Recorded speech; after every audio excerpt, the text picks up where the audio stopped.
राधे राधे। त्रिनेत्र भाग्य में आप सभी का स्वागत है। मैं हूं आपके साथ आचार्य पुष्पेंद्र शास्त्री। आज हम बात करेंगे रविवार का व्रत लेकर कि रविवार को व्रत किया जाना चाहिए तो किस देवता का व्रत किया जाता है। रविवार को बहुत से लोग पितरों की पूजा करते हैं तो पितरों का व्रत भी किया जाता है, लेकिन मेन व्रत किसका है और कैसे करना चाहिए, इसको करने से क्या फल प्राप्त होता है, इन सब बातों पर आज हम बात करेंगे। तो ध्यान दीजिए, रविवार का जो व्रत है वो भगवान सूर्य का व्रत है।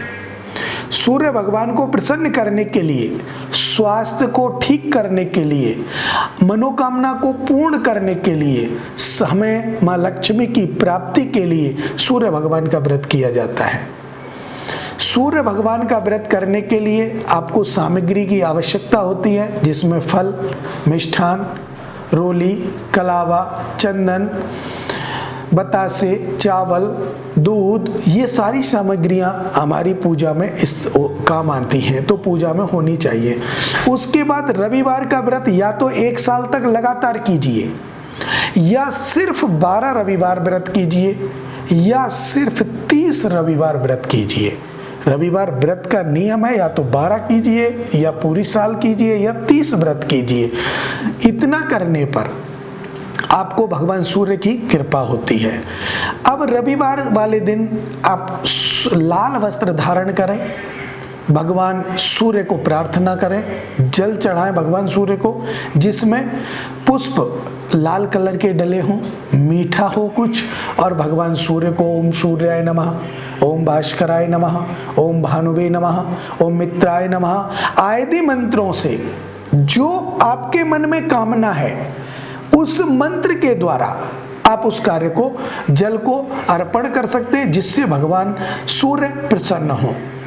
सूर्य भगवान प्रसन्न अगर हुए तो आपके घर से बीमारियों का खत्म हो जाएंगी। बीमारियां बिल्कुल आपके घर में प्रवेश नहीं करेंगी, आपके तन में तो करेंगी ही नहीं। जिसको पुत्र प्राप्ति की कामना है वो निश्चित रूप से सूर्य भगवान का व्रत करे।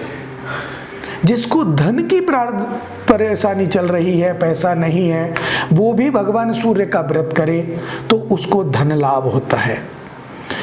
इसमें एक छोटी सी कथा है, मैं आपको बता देता हूं कि एक बुढ़िया थी और भगवान सूर्य का व्रत करती थी, बहुत गरीब थी, लेकिन सूर्य का व्रत करने लगी तो वो सुखी होने लगी, पड़ोसन जलने लगी।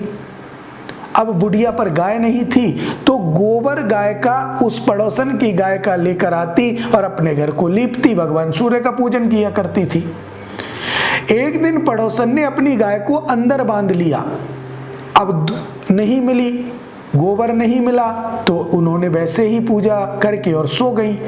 उसी दिन भगवान सूर्य की कृपा से एक गाय और सुंदर बछड़ा उनकी रात्रि को आंगन में आ गए। सुबह जब बुढ़िया उठी, देखा कि ये किसके हैं, उनको चारा लाई, खिलाया। उसके बाद जब सुबह प्रातः काल सूर्योदय से पहले उसने गोबर किया तो सोने का गोबर किया। अब बुढ़िया को पता नहीं, पड़ोसिन को मालूम चल गया, वो सोने का गोबर ले गई और अपना जो गाय का गोबर था उसे उसके नीचे रख गई। अब तो पड़ोसिन दिन दूनी रात चौगनी अमीर होने लगी। काफी समय हो गया। एक दिन बहुत भगवान सूर्य की कृपा से बवंडर आया, आंधी आई, तूफान आया, तो उस बुढ़िया ने उस गाय को अपने घर के अंदर बांध लिया और जब सुबह देखा तो सोने का गोबर, अचंभित हो गई और कुछ समय में ही वो बुढ़िया बहुत पैसे वाली हो गई। लेकिन पड़ोसी की जलन, उसने अपने पति को समझाया और राजा को शिकायत कर दी। राजा ने उस गाय को मंगाया और वहां जब सब कुछ देखा, अचंभित हो गया और गाय को अपने पास रख लिया। तो भगवान सूर्य ने राजा को स्वप्न में कहा कि हे राजन, जिस गाय और बछड़े को तूने अपने पास रखा है उसे उस बुढ़िया को ही लौटा दे, नहीं तो मैं तेरा राज्य, पुत्र, धन सब नष्ट कर दूंगा। राजा सुबह उठा और उनको, दोनों गाय और बछड़े को बुढ़िया के पास ले गया, उनको देकर के आए, धन संपदा भी दी, धन भी दिया, और जो पड़ोसन उन्हें तंग करते थे उन्हें दंड दिया। तो भगवान सूर्य की कृपा से बंदी बंधनों से मुक्त हो जाता है। धन जिसके पास नहीं है वो धनवान हो जाता है, लेकिन नियम और संयम से व्रत करने पर आपको प्रत्येक मनोकामना आपकी पूर्ण होती है और आपका कार्य सफल होता है। जिस भी मनोकामना को लेकर संकल्प करते हैं और व्रत करते हैं वो आपका निश्चित रूप से सफल होता है। इन्हीं मंगल कामनाओं के साथ मुझे दीजिए इजाजत। राधे राधे।